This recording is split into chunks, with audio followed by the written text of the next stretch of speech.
Mathilde Panot. Dans 48 heures, vous serez à l'Élysée, face à Emmanuel Macron, pour lui demander d'en partir de l'Élysée ? Alors nous irons collectivement avec le nouveau Front populaire et en présence de Lucie Castet, qui est la candidate que nous avons choisie pour aller à Matignon et porter un gouvernement du nouveau Front populaire. Et nous irons dire au président de la République Emmanuel Macron qu'il doit respecter la souveraineté populaire, qu'il doit respecter le résultat des urnes et nommer urgemment Lucie Castet à Matignon, puisque nous sommes dans une situation ubuesque avec un coup de force du président de la République qui n'est pas acceptable. Donc pour vous, l'enjeu, toujours ce matin, c'est Lucie Castet à Matignon ou la destitution du président ? Écoutez, nous avons lancé cette tribune sur la question de la destitution du président parce que nous sommes des démocrates et que c'est une des choses que nous permet de faire la Constitution, c'est l'article 68 de la Constitution, parce que nous sommes dans une situation, là aussi, qui est très dangereuse démocratiquement. Si je reprends, nous avons un président de la République avec une Macronie qui a perdu les élections européennes, qui décide ensuite sur demande du Rassemblement national, la dissolution de l'Assemblée nationale. Il perd de nouveau les élections législatives et le nouveau Front populaire gagne ces élections législatives. Avec une majorité très relative. Oui, comme l'était la majorité relative des macronistes en 2022. Beaucoup moins forte la vôtre. Elle était moins forte, mais c'était une majorité relative d'eux-mêmes. Depuis, il refuse de faire ce qui se passe dans toutes les démocraties. Dans toutes les démocraties, c'est la coalition arrivée en tête qui doit être nommée à Matignon. Cela fait 7 semaines que les Français et les Françaises ont été votés massivement. Et depuis 7 semaines, le président de la République décrète des trêves olympiques, décrète qu'il ne veut pas nommer la coalition qui a gagné à Matignon. Et donc je crois qu'il faut faire respecter le résultat des urnes et réagir au comportement erratique et dangereux du président de la République. Vous dites que vous arriverez groupé vendredi avec vos partenaires du NFP, socialistes, communistes, écologistes. Vu ce qui se passe depuis votre tribune dimanche, vu le rejet qu'elle suscite chez vos partenaires, justement, vous pouvez toujours arriver unis vendredi. Justement, est-ce que vous ne lui servez pas sur un plateau à Emmanuel Macron une raison de rejeter votre candidate ? Mais pas du tout. Écoutez, est-ce que nous devons être gentils avec le président de la République alors qu'il refuse de reconnaître le résultat des urnes ? Ce n'est pas ça la question. D'ailleurs, avec le nouveau Front populaire, nous sommes tous d'accord pour dire que si le président de la République nomme quelqu'un d'autre que Lucie Castet, donc quelqu'un d'autre que la coalition qui est arrivée en tête, alors nous déposerions une motion de censure. Mais je vais vous dire... Voilà, donc cet outil, il existait. Les autres, ils sont d'accord au NFP pour la motion de censure. Pourquoi évoquer cette destitution tout seul dans votre coin sans prévenir vos partenaires ? Mais parce qu'il nous semble important d'être à la hauteur de ce qui est en train de se passer. Je vais vous dire, ce qui est scandaleux, ce n'est pas de s'opposer au coup de force. Ce qui est scandaleux, c'est le coup de force qu'est en train de faire le président. Et nous voulons, en quelque sorte, par cette tribune, lancer un avertissement à Emmanuel Macron. Parce que nous ne voulons pas banaliser le coup de force antidémocratique qu'est en train de faire le président. Et vous n'avez qu'à regarder la presse étrangère, qui, elle, s'en émeut énormément. Je vous lis juste ce que dit Die Zeit, l'hebdomadaire allemand. Macron fait comme s'il avait les pleins pouvoirs, il viole les usages démocratiques, il se comporte comme un puissant vainqueur des élections. C'est choquant vu d'Allemagne, et vous avez la même chose dans le New York Times, cette menace dans le Süddeutsche Zeitung et dans beaucoup des médias étrangers. Cette menace de destitution, elle n'est pas crédible parce qu'elle n'est pas réalisable en l'état des forces en présence au Parlement. Donc elle sert à quoi ? Elle sert à installer Jean-Luc Mélenchon en vue de 2027 et ne pas gouverner tout de suite ? Mais pas du tout. Nous voulons gouverner immédiatement. C'est ce que nous demandons. Et d'ailleurs, nous avons en ce moment l'allocation de rentrée scolaire qui a été versée hier aux 3 millions de personnes qui peuvent en bénéficier. Or, une des mesures que nous avions, nous, en plus de l'abrogation de la réforme de la retraite, en plus de l'augmentation des salaires immédiates, c'était une rentrée scolaire entièrement gratuite, que ce soit sur les fournitures, mais aussi sur la cantine et autres. Voilà ce qu'est en train de faire le président de la République, c'est nous bloquer dans les mesures d'urgence pour lesquelles les Français et les Françaises ont majoritairement voté. Donc, nous, ce que nous voulons, c'est gouverner. Et je vais vous dire, ce n'est pas la première fois que l'article 68 est déclenché. Il y a déjà eu un précédent, c'était en 2016, François Hollande, avec des députés LR de l'époque. Je vous cite qui avait signé, par exemple, cet article 68, donc cette demande de destitution: Catherine Vautrin, ministre de Macron, Édouard Philippe, ancien Premier ministre et président d'Horizon, ou encore Laurent Wauquiez. Et quel a été le sort de cette menace ? Elle n'est même pas passée au bureau de l'Assemblée à l'époque. Mais nous sommes majoritaires au bureau du nouveau Front populaire, donc nous aurons des discussions. Pas si le PS refuse de l'appuyer. Effectivement, mais vous savez, nous ne craignons pas les discussions avec nos partenaires et je ne crois pas qu'à chacune des discussions, il faut expliquer qu'il y a une explosion du nouveau Front populaire. Nous irons unis le 23 et je crois qu'il était important de marquer vraiment le coup de force antidémocratique qui est en cours dans notre pays et qui est absolument choquant. Et c'est ça qui est choquant, pas la menace de destitution. Une première question à ce sujet au standard. Bonjour Laurent, vous nous appelez de Metz. Bonjour, bonjour Madame Panot. Alors, j'ai l'impression que vous parlez à la place de vos électeurs et vous représentez pas vraiment le sentiment pour lequel on a voté. L'esprit devait être collectif, une bonne entente, une concertation avant de prendre des positions. Et systématiquement, LFI, vous êtes en aiguillon, vous attaquez. Et je suis pas du tout d'accord avec cette stratégie parce que même si une autre raison que je ne suis pas du tout d'accord, c'est l'argument des questions on aurait voté pour vous pour des questions d'urgence politique. Pas du tout. Le problème de la politique de M. Macron est structurel. M. Mélenchon avait bien proposé une 6e République, revoir les institutions, les collectivités, patata. Donc le problème est beaucoup plus de fond que les questions d'urgence. Or, vous agissez toujours dans l'urgence comme si il manquait toujours un petit peu de poivre dans la cuisine, quoi. Et à un moment, le poivre, ça commence à gratter un peu la gorge, même chez vos électeurs. Merci beaucoup Laurent. Cette stratégie individuelle dans votre coin, tout était trop calme à gauche cet été, il fallait tout faire capoter? Non, nous nous concertons puisque nous allons ensemble à Matignon avec Lucie Castet, là encore, et que nous porterons un message collectif avec le nouveau Front populaire. Mais je vais vous dire, je crois que c'est sain que nous posions cette question dans le pays et qu'il y ait une discussion, qui est une discussion d'intérêt général sur le comportement d'Emmanuel Macron.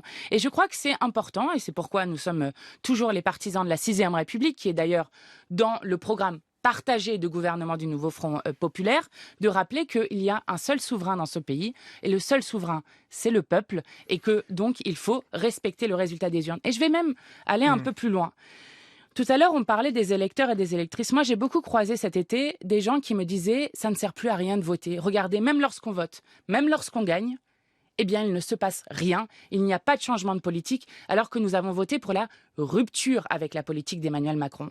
Donc, je le dis, il est dangereux de pousser encore plus à l'extérieur, notamment les milieux populaires, du jeu démocratique. Et nous voulons être à la hauteur de ce moment politique pour dire nous devons avoir des ruptures fortes donc et vous notamment tourner la page de la 5e République. Vous assumez d'installer un rapport de force là avec Emmanuel Macron.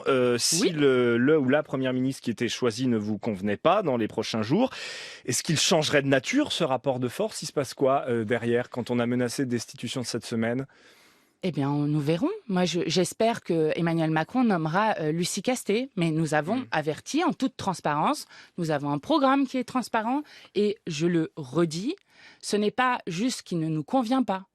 Je rappelle que lors de ces élections, lorsque nous avons vu dans 27 sondages l'extrême droite qui devait arriver en tête et qui finalement est arrivée 3e, eh bien tout le monde expliquait sur l'ensemble des plateaux, radio, télé et autres, que au vu de la participation historique et de la mobilisation des électeurs et des électrices, le résultat des urnes serait incontestable. Eh bien, d'un coup, ce résultat des urnes devient contestable parce que le nouveau Front populaire a gagné. Savez-vous combien de temps maximum sous la 5e République a duré un gouvernement qui gérait les affaires courantes? 9 jours. Nous sommes d'ores et déjà à 36 jours. C'est inacceptable en démocratie. Un peu plus de 193 députés exactement pour le NFP à l'Assemblée, majorité, je le disais, très relative. Donc même si Lucie Castet était nommée à Matignon, Mathilde Panot, comment vous faites pour que votre gouvernement il ne tombe pas le lendemain ou le surlendemain à l'Assemblée? Eh bien, nous avançons, notamment avec la discussion parlementaire que nous assumons. Nous assumons aussi de remettre le Parlement au centre de notre démocratie, puisque c'est aussi l'affirmation de l'indépendance du Parlement vis-à-vis notamment du pouvoir présidentiel. Et donc, nous irons chercher des majorités. Il y a une majorité sur l'abrogation de la réforme de la retraite à 64 ans. Nous irons chercher des majorités sur le fait de rétablir l'impôt de solidarité sur la fortune, d'investir dans les services publics. Bref, des choses sur lesquelles Si certains veulent nous faire tomber avec une motion de censure, ils devront assumer de nous faire tomber sur des sujets aussi importants pour le peuple français. On n'est plus dans tout le programme, rien que le programme du NFP, comme l'a dit Jean-Luc Mélenchon le 7 juillet au soir. Tout le programme, rien que le programme, mais je vous dis, nous assumons la discussion parlementaire. Parce qu'on a vu quand même quelques signes d'ouverture de la part de Lucie Castet, notamment ces derniers jours. Ce matin encore dans l'IB, elle nous dit évidemment, aujourd'hui on ne peut pas dire ce sera ce que nous proposons et seulement en nos termes. Il faudra faire des pas vers les autres sur la base de nos propositions. Elle parle de consensus, ça c'est des mots qu'on vous entend moins prononcer. Mais si, je viens de vous dire que nous aurons des discussions parlementaires. Regardez par exemple... Mais des discussions au point de faire des compromis sur vos propositions ? Eh bien non, je crois que nous ferons ce que nous avons dit que nous ferions. C'est justement... Donc les autres n'auront pas le choix, c'est des discussions unilatérales. Non, mais c'est pas ça ce que je vous dis. Par exemple, sur la question des services publics. Lorsque vous avez en ce moment une 50aine d'hôpitaux dans lesquels les services d'urgence sont dans un état de tension extrême. D'ailleurs, sur votre antenne hier, c'était une aide-soignante de l'hôpital de Belfort. Exactement, de Belfort, qui expliquait qu'il y avait des gens qui pouvaient rester sur des brancards dans des couloirs pendant 60 heures. Eh bien, je crois que sur ces sujets-là, nous pouvons trouver des accords pour réinvestir dans les services publics, comme dans l'éducation nationale, comme dans la protection de l'enfance. Dans tous ces services publics-là, nous avons besoin de réinvestir. Et si des groupes politiques veulent nous faire tomber sur cette question-là, eh bien, chacun et chacune prendra ses responsabilités. Je crois que nous disons la même chose avec Lucie Castet. Un nouveau détour par le Standard. Bonjour Joséphine, vous nous appelez de Perpignan, c'est à vous. Oui, bonjour. Je voulais simplement dire que personnellement, j'ai voté LFI au deuxième tour, mais pas par conviction, parce que je ne voulais pas que le RN arrive au pouvoir. Deuxièmement, j'ai été chef d'entreprise. J'avais une seule salariée que je payais il y a 10 ans 6 600 € mois, et moi, ça me coûtait 3 200. Donc, il faut avoir le courage de dire aux gens, si on augmente le SMIC, vous paierez un peu plus cher vos services, vos biens de consommation. Et pour terminer, le RSA, pendant des années, j'ai galéré pour trouver une employée de maison qui voulait être déclarée. Ah mais non, ça va me faire perdre mes avantages. Et là, maintenant, il y a une loi qui leur impose de trouver des heures payées. Enfin, voilà, il faut se mettre dans la réalité. Il n'y a pas que les employés qui ont droit à la parole, mais aussi les autres. Merci Joséphine. Mathilde Panot, sur ces électeurs, ces électrices qui ont voté pour vous, non pas par conviction, mais pour faire barrage, ça représente une partie non négligeable de vos électeurs du deuxième tour. Est-ce que pour eux, il ne faut pas aussi que vous soyez forcés au compromis sur vos propositions initiales ? On parle du SMIC à 1 600 € avec Joséphine. Alors, encore une fois, il y a dans nos propositions des propositions qui sont très largement majoritaires dans le pays. Je parlais du partage des richesses, je parlais de l'abrogation de la réforme de la retraite à 64 ans.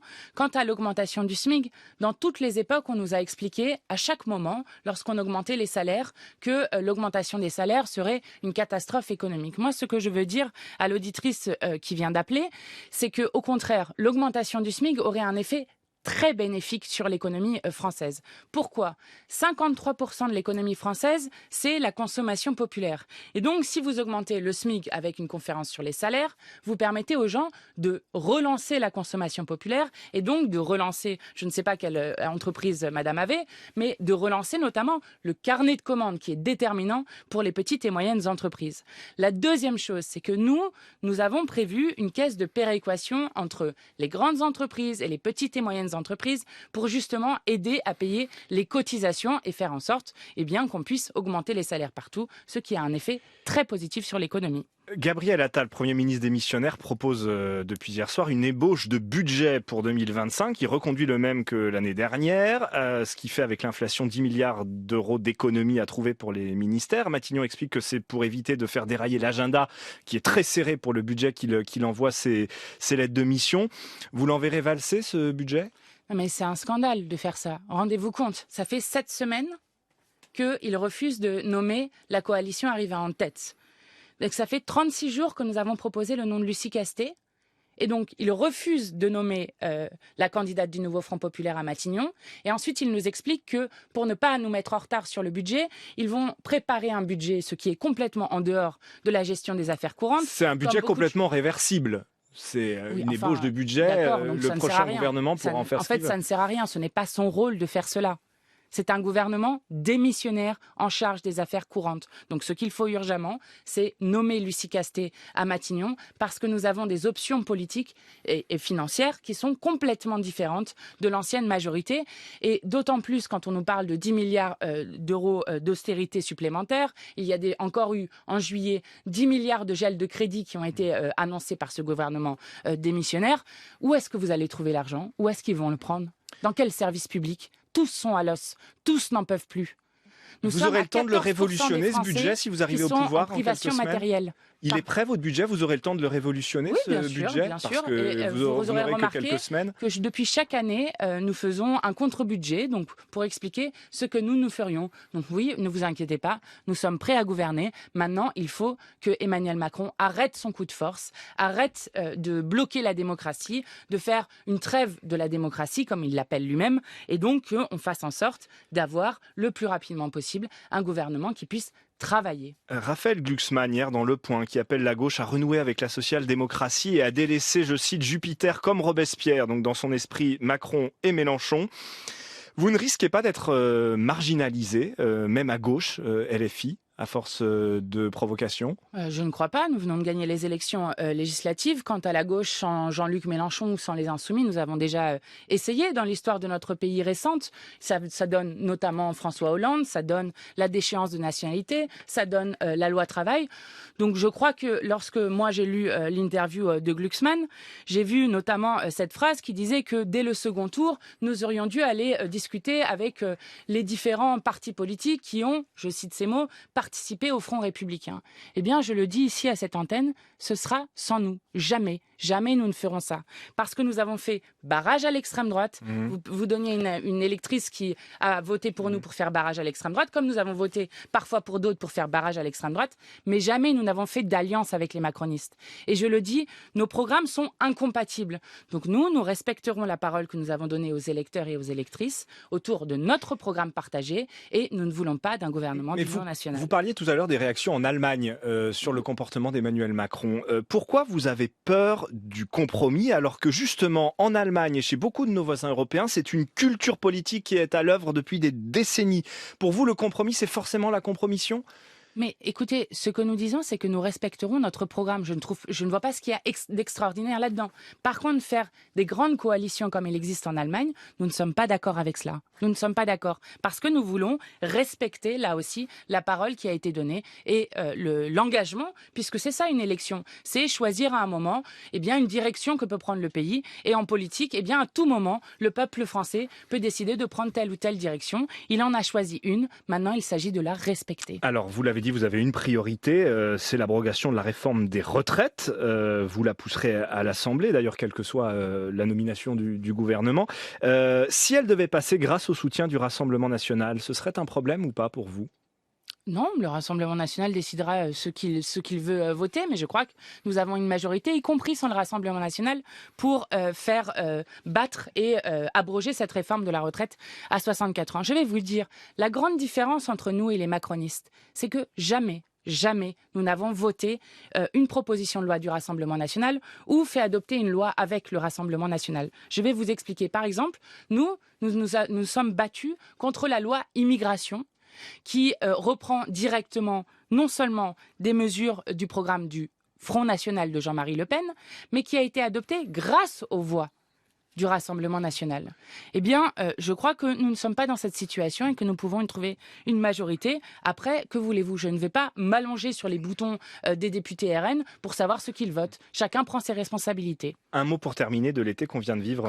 Je vous le dis quand même, sur l'extrême droite, comme ils viennent de s'allier notamment avec M. Ciotti, qui lui est pour la retraite à 66 ou 67 ans, je ne sais pas bien ce qu'ils vont faire. Un mot de l'été qu'on vient de vivre, marqué par cette quinzaine olympique, Mathilde Panot. Quel regard et quelles leçons on tire à LFI des Jeux Olympiques? Alors bon, le regard, on le fera notamment après les Jeux paralympiques. Nous avons déclenché une commission d'enquête populaire qui mènera des auditions. On en est où de cette commission d'enquête populaire? Qui mènera des auditions en septembre.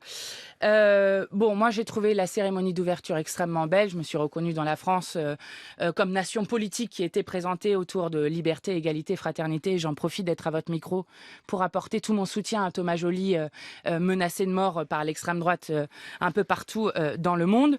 avec des performances des athlètes qui sont intéressantes. Après, je le dis, nous avions pointé à plusieurs reprises le fait que les Jeux Olympiques ne devaient pas être l'occasion d'avoir des atteintes aux droits du travail et aux libertés fondamentales. Et quand je vois qu'il y a eu 12 500 expulsions pour les Jeux Olympiques avec un nettoyage social que dénoncent les associations, l'utilisation de la vidéosurveillance algorithmique, là aussi dénoncée par plusieurs associations sur les libertés fondamentales comme étant quelque chose qui pourrait perdurer par la suite, et un héritage des Jeux Olympiques qui s'annonce très compliqué puisque nous avons Mais cette quinzaine, un sous-investissement. Cette quinzaine, elle n'a pas fait du bien aux Français, elle n'a pas fait du bien à la France quand on voit des Français heureux, rassemblés, eux qui s'étaient tant divisés. Ça ne devrait pas inspirer notre classe politique? Probablement. Après, oui, une fête populaire, c'est toujours quelque chose d'agréable. Après, je le dis, rien n'a été réglé pendant les Jeux Olympiques sur les 9 millions de personnes qui sont sous le seuil de pauvreté, sur les gens qui vont retrouver les difficultés autour des factures d'électricité, du paiement de la cantine et autres. Et donc, à un moment où le président de la République a choisi lui-même le moment de la dissolution, eh bien, je trouve ça scandaleux de prendre prétexte des Jeux Olympiques pour expliquer qu'on ne pourrait pas changer de gouvernement. Merci Mathilde Panot, présidente du groupe Insoumis à l'Assemblée, invitée d'Inter ce matin. Bonne journée.